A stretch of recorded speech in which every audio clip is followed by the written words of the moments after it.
Welcome to This Explainer.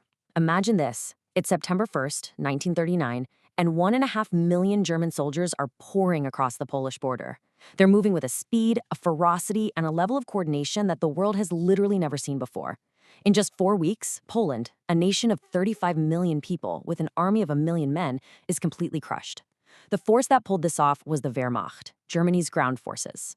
Now, for decades, Hollywood and pop culture have sold us this image of an unstoppable, fully mechanized, futuristic juggernaut. But how much of that is actual history, and how much is just a carefully constructed myth? So here's our roadmap for today. We're going to deconstruct this military machine and separate fact from fiction across 5 key areas. We'll look at their post-World War I origins, the reality of their tank spearheads, their top-secret command doctrine, their firepower at the squad level, and finally, the massive logistical flaws they were hiding. All right, part 1. Let's look at the origins of the Wehrmacht and how they rose from the ashes of the Treaty of Versailles. To really grasp what the Wehrmacht was in 1939, we absolutely have to rewind to the restrictions they were operating under. Following the First World War, the Treaty of Versailles severely handicapped the German military. No general staff, no conscription, 0 tanks, 0 military aircraft, and they were capped at a strict limit of just 100,000 men. But here's the crazy part. The leadership basically turned this massive restriction into a superpower. They used that 100,000-man limit to aggressively filter and select only the absolute best. A simple German sergeant in the early 1930s was trained to do the job of a commissioned officer in most other armies. So when open rearmament kicked off in 1933 and conscription came back in 1935, this hyper-elite professional corps acted like a seed crystal. The army exploded from 100,000 to 3.7 million men by 1939.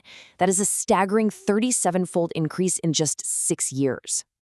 Moving right along to part 2, let's talk about the spearheads and light tanks, the actual muscle of the operation. The real revolutionary game-changer for this army was the Panzer Division.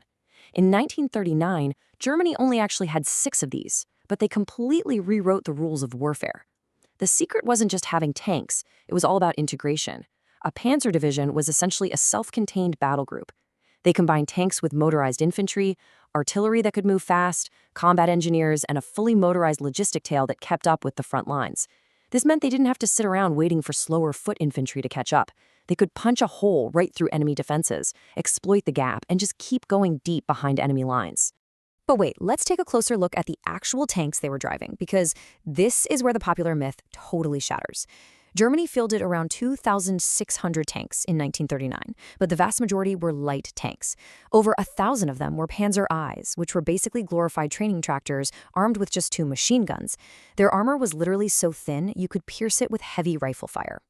The Panzer III, which was supposed to be their backbone medium tank, they only had about 98 of those in service. So that whole idea of invincible heavy armor crushing everything in its path, it's largely a myth. They had a lot of tanks, sure, but qualitatively, they were relying heavily on some very light, vulnerable machines. And that brings us to another huge misconception. We constantly picture the Wehrmacht as this fully motorized, hypermodern force. The truth? While those 6 Panzer divisions were zipping around, the overwhelming majority of the German army simply walked. Most German soldiers in 1939 marched to battle on foot, relying on horse-drawn supply wagons, exactly like their grandfathers did back in 1914. So that brings us to part 3. If their tanks weren't the best, what was their secret? It was their brain, a concept called Auftrags tactic. If most of their army was walking and their tanks were paper thin, why were they so dominant? The answer is Auftrags tactic, or mission tactics. This was the absolute cultural core of the Wehrmacht. It's the principle where a commander tells his team exactly what the goal is, but leaves it completely up to them to figure out how to achieve it. It pushed decision-making and authority way down the chain to the lowest possible level. This mindset has deep roots in Prussian military culture. It goes back to that famous quote from Moltke the Elder, "No plan survives contact with the enemy." We've all heard that, right? Well, the German military fully internalized it. If your pristine battle plan is always going to fall apart the second the shooting starts, then an army's greatest asset isn't the perfect plan, it's rapid adaptability. Officers and NCOs were trained relentlessly to make snap decisions under intense pressure with totally incomplete information, and crucially, they were trusted to act on those decisions immediately. To put this into perspective, let's compare 2 different command cultures. Imagine a French platoon commander running into unexpected enemy fire. His top-down system requires him to halt, send a runner up the chain of command, wait for the company commander to make a decision, and then wait for those orders to slowly trickle back down.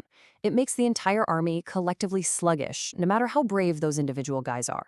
Now compare that to a German commander. He hits resistance, sizes up the situation, decides on a fix, acts on it right then and there, and just reports it up the chain later. This incredibly stark contrast in command culture is the real secret weapon here. It allowed the Wehrmacht to constantly outpace and outmaneuver rigid top-down armies. Let's zoom in even closer for part 4, squad tactics and firepower. This is the teeth of the machine. So, how did this look on the ground? Well, the entire German infantry squad in 1939 was built around a single terrifying weapon, the MG-34 light machine gun. This thing could lay down a blistering 900 rounds per minute. While Allied squads were typically built around riflemen who just happened to be supported by a machine gun, the German squad flipped the script entirely. The machine gun was the absolute nucleus. The riflemen were basically just there to protect the machine gunner and haul extra ammo.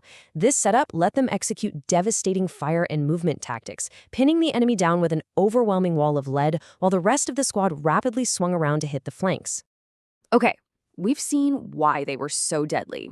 But now, for part 5, we need to uncover the fatal logistical flaws, their ultimate vulnerability. Just as this military machine is looking completely unstoppable, we have to pull back the curtain. Get ready for this number. 600,000. That is the number of horses the Wehrmacht relied on just during the Polish campaign alone. 600,000. I think that pretty much obliterates the myth of a fully mechanized army, doesn't it? And it points to a massive, looming vulnerability. Because beneath all that tactical brilliance, the Wehrmacht's logistics were honestly a house of cards. Beyond their heavy reliance on literal horsepower, Germany had incredibly limited domestic oil production. They had these impressive synthetic fuel programs, sure, but they were nowhere near enough to sustain ongoing operations. In fact, just that brief 4-week sprint through Poland severely depleted their fuel reserves. On top of that, because the army had expanded so incredibly fast, their factories hadn't caught up. They were facing severe ammunition shortages right out of the gate. Which leaves us with one massive, provocative question to wrap up this explainer. The Wehrmacht of 1939 was an incredible instrument of war. It was fast, adaptable, and devastatingly effective in short bursts. But were they perfectly designed for a blistering 4-week sprint, yet mathematically doomed in a 4-year global marathon? Think about it. Their fragile logistics, reliance on horses, and severe resource deficits were manageable when fighting Poland or France. But against the combined industrial giants of the world in a grinding war of attrition, those hidden flaws were a ticking time bomb. Thanks for joining us for this explainer, and remember to always keep questioning the history you think you know.